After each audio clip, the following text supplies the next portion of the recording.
death metal time. Fair warning, a lot of my picks this year lean on the more technical and melodic side of the spectrum, starting off with Sensory Amusia with Breed Death.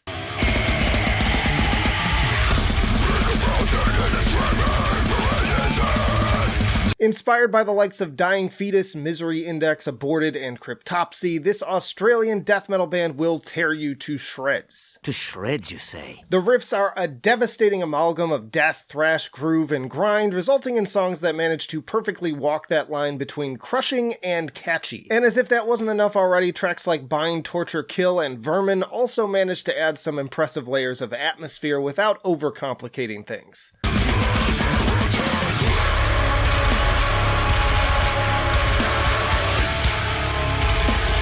The impressive dynamic vocal performance ranges from death bellows and blackened snarls to completely indecipherable gutturals, and Sensory Amusia is also one of those bands that recognizes less is more in this genre, keeping the runtime to a lean and mean 32 minutes. Don't waste my motherfucking time! Next up is Aeviterne with the Ailing Facade.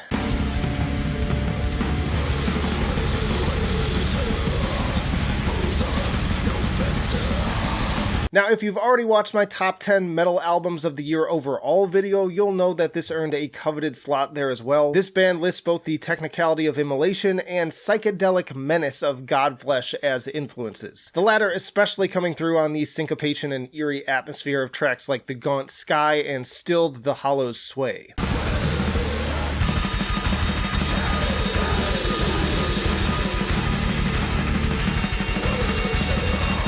Vicious vocals and demented riffing from Artificial Brain and Fawn Limbs guitarist Samuel Smith make for some truly harrowing experiences in a similar vein as Portal or Ulcerate. The entire album is this perfect balance of battering brutality and haunting atmosphere, arguably the heaviest thing on this list. That is some heavy shit. Next up is Exocrine with the Hybrid Suns.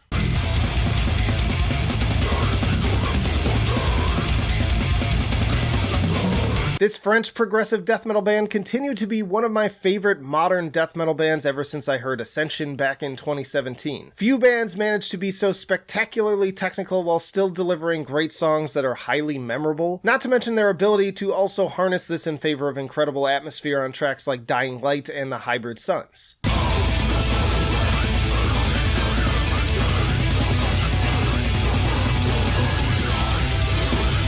Really, just pick a song at random and both the drumming and guitar work will twist your brain in a knot, but always to a highly satisfying and deeply infectious groove. Not a single dud here at 9 tracks over just 35 enthralling minutes, and arguably even better than the last album. Oh yeah, this just keeps getting better and better. Then there's Brymir with Voices in the Dark.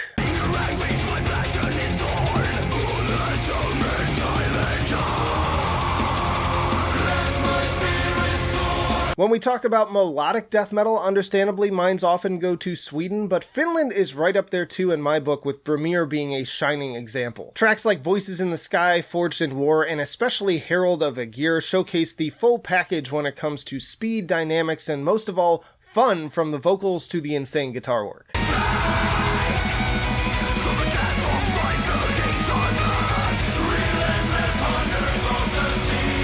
Take the intensity of Arch Enemy with the folky, atmospheric leanings of Insomnium and Encephalum, and you'll get something that closely resembles this stunning album. What a year to be a melodic death metal fan, and my apologies for somehow accidentally leaving this off of my 2022 melodic death metal ranking video. I fucked up. Next up is Hypermass with Empyrean.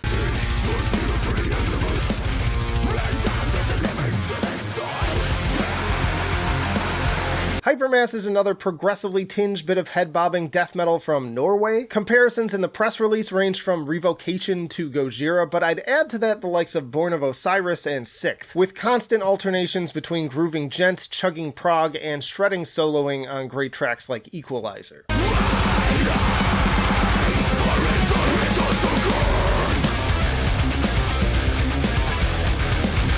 Also coalescing into some pretty stunning atmosphere on the likes of To Dissect and Serve behind the Leviathan and the title track, and all of this held together by a clear emphasis on rhythm, not only in the already impressive drumming, but right down to some of the almost Archspire sounding vocal cadences. We're just halfway through, but just a reminder that if you're enjoying the video, hit the like button and let me know down in the comments your favorite death metal albums of this year, especially ones from the more extreme and brutal side of the genre. But we continue on with Septicflesh and Modern Primitive.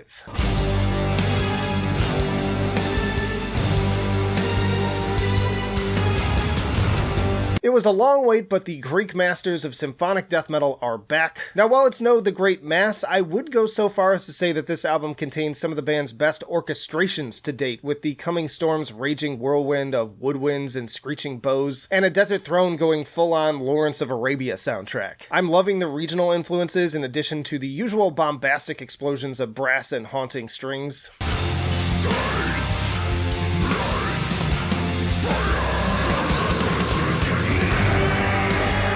And then, of course, all of this contrasted with the usual big lumbering riffs and inhumanly deep growls. After finding myself a bit disappointed by Codex Omega, this one was well worth the 5-year gap. Few can do this genre as well as Septicflesh. A transporter of gods!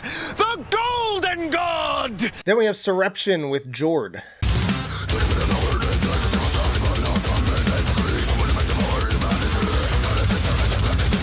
This was another one of those albums that the audience kept name-dropping over and over again when it came out, and for good reason. If you love infectiously syncopated start-stop grooves and vocals a la Archspire, you are going to love this album. It's yet another to add to the list of highly proficient musicians who also understand that at the end of the day, no amount of wankery can replace memorable songwriting.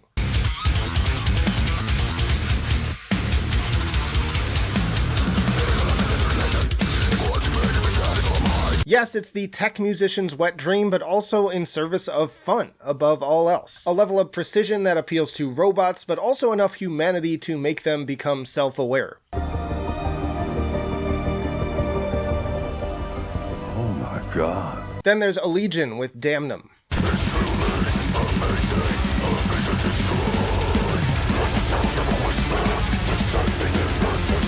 Another one to make my top albums of the year list. This is the pinnacle of progressive death metal in 2022, if you ask me. Highly engaging songwriting, enthralling riffage, and incredible dynamics make tracks like Into Embers absolutely breathtaking. You're breathtaking! Not to mention the fun little detours into other styles like the Spanish guitar of To Carry My Grief Through Torpor and Silence, and absolutely stunning piano on Blight. And Called Home feels like a straight up love letter to Opeth.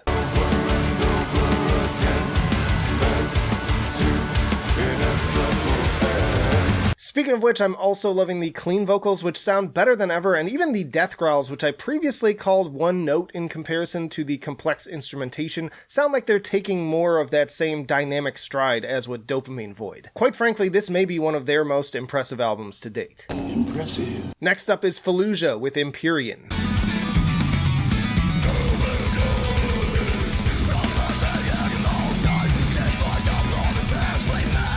Fallujah have rallied in a big way with this latest release, bringing back both the blissful atmosphere and incredible guitar work they became known for with The Flesh Prevails. Right down to the cover art, this feels like the album that should have dropped after Dreamless, with tracks like Radiant Ascension, a perfect example of that same sense of balance.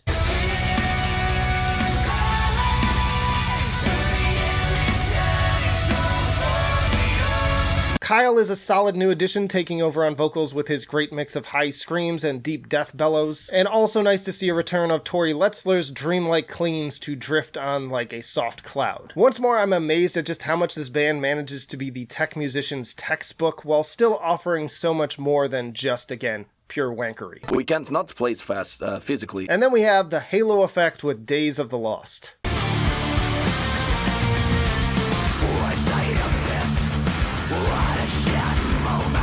Easily my favorite melodic death metal release of the year, and probably my most re-listened death metal album overall. With Mikhail of Dark Tranquillity and members of various eras of In Flames, the end result is easily better than anything the latter has done in years, and at least as good as the former's Atoma. It's the perfect mix of death metal headbanging with catchy melodies, and the hooks here seem to be without end. Now I see you standing over yourself there in the silence. Frankly, not only is there not a dud among these tracks, they're all pretty much single-worthy, and for the Trivium fans out there, Matt Heafy makes a guest appearance on Last of Our Kind. Powerful stuff that takes me back to the glory days of blasting Damage Done and Colony in my high school years. Nice to have a supergroup that is actually stronger than the sum of its parts. Check out this video I mentioned, ranking 2022 melodic death metal releases, or this playlist for more of my best of 2022 lists by genre and month. But that'll do it for now.